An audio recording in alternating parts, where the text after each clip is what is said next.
Estamos de volta com Entenda Direito, uma produção que conta com a parceria da Associação dos Magistrados da Bahia, Secretaria de Justiça, Cidadania e Direitos Humanos e Unijorge.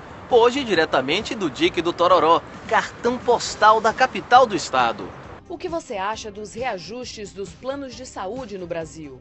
Gosto muito mesmo, porque se a gente for esperar pelo SUS, se morre na porta dele, como muita gente está morrendo. O aumento de salário nunca é compatível com os aumentos que a gente vem tendo, né?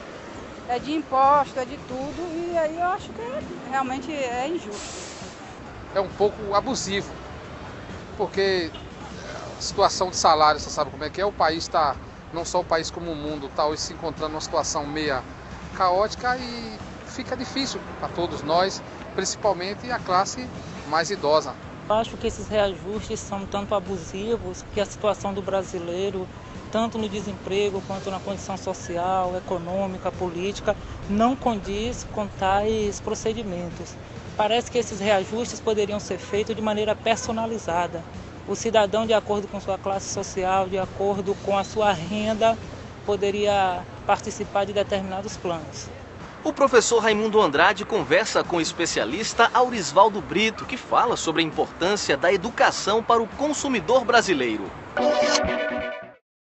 Olá a todos, estamos de volta com o programa Entenda Direito, com o nosso quadro de debate de temas polêmicos e atuais do direito. Hoje o tema a ser discutido será o direito do consumidor. Presente aqui nos nossos estúdios, o professor Aurisvaldo Sampaio, promotor de Justiça do Estado da Bahia, especialista na área do consumidor e de direito civil. Professor, seja bem-vindo ao nosso programa. Há uma discussão, professor, que se coloca na Bahia e com certeza perpassa por toda a estrutura da justiça do país, que é a especialização de varas da justiça para tratar as questões do consumidor. Isso devido ao acúmulo de processo, à quantidade de demandas. Como é que o senhor vê essa questão, professor? Eu acho isso imprescindível. A especialização me parece que é um caminho para todas as áreas da atuação humana, seja na medicina, seja no direito ou em qualquer outra área.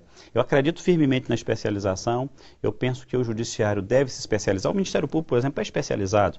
Nós temos promotores de justiça especializados na defesa do consumidor, na infância e na juventude, na área criminal, ambiental, enfim. E o judiciário também deve se especializar. A ideia seria estabelecer varas judiciais para tratar as questões do consumidor, a exemplo que já faz o Ministério Público. Essa experiência, professor, é uma experiência singular na Bahia? Existem casos no Brasil ou fora do Brasil?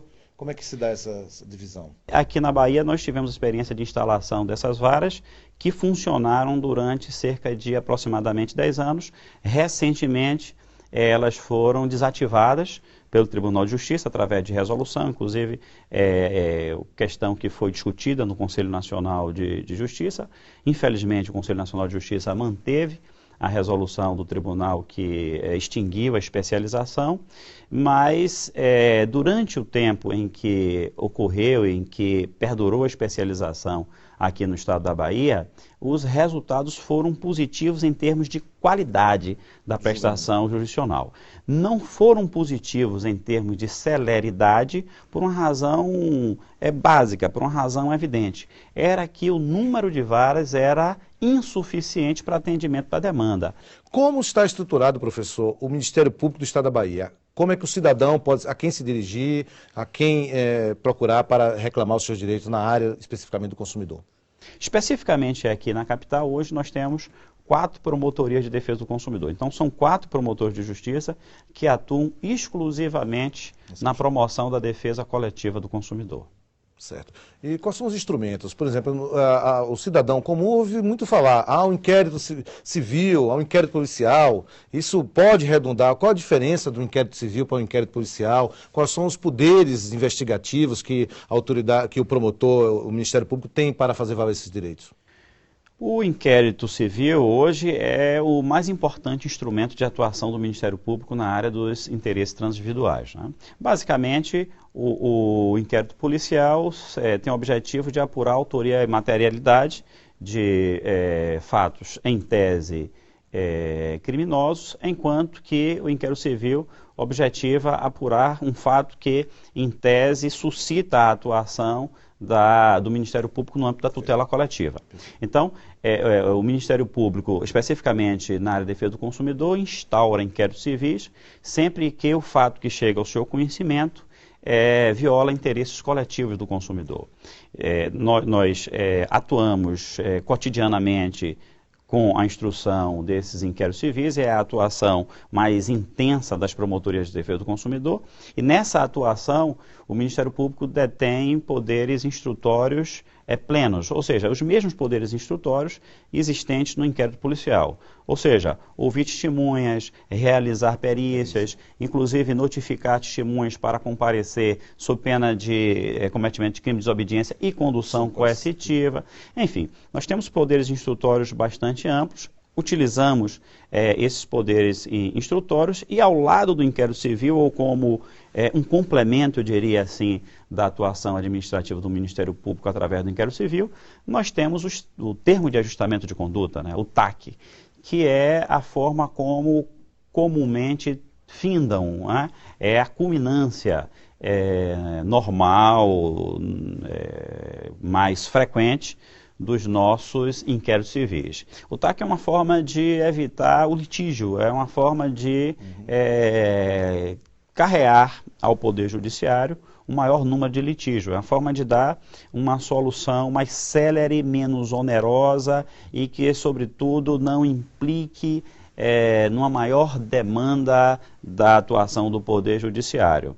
Professor, há uma vertente que fala que a melhor forma de se combater esses pequenos delitos ou delitos consideráveis na área do consumidor e em qualquer área de direito seria através da educação. Uma multa diária, esse dinheiro não poderia ser aplicado para efeito de campanhas educativas? Uma das punições para esse tipo de empresas que descumpre o estatuto do consumidor não seria fazer trabalhos educativos? Existe uma previsão na Lei da Ação Civil Pública que esses recursos, sejam das astreintes, né, sejam das multas, sejam de condenações de pagar, enfim, que esses recursos sejam carreados para fundos específicos, né, seja o fundo federal, sejam fundos estaduais.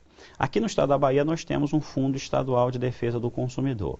Então esses recursos devem ser necessariamente, em face da Lei da Ação Civil Pública, recolhidos para esses fundos, no caso da Bahia para o Fundo Estadual de Defesa do Consumidor. Agora, o Fundo Estadual, aí sim, ele deverá utilizar esses recursos, inclusive é possível utilizá-los também noutros fins, como por exemplo modernização dos órgãos de defesa do consumidor, mas poderá utilizá-los e esses recursos são frequentemente utilizados, efetivamente, em campanhas educativas do consumidor.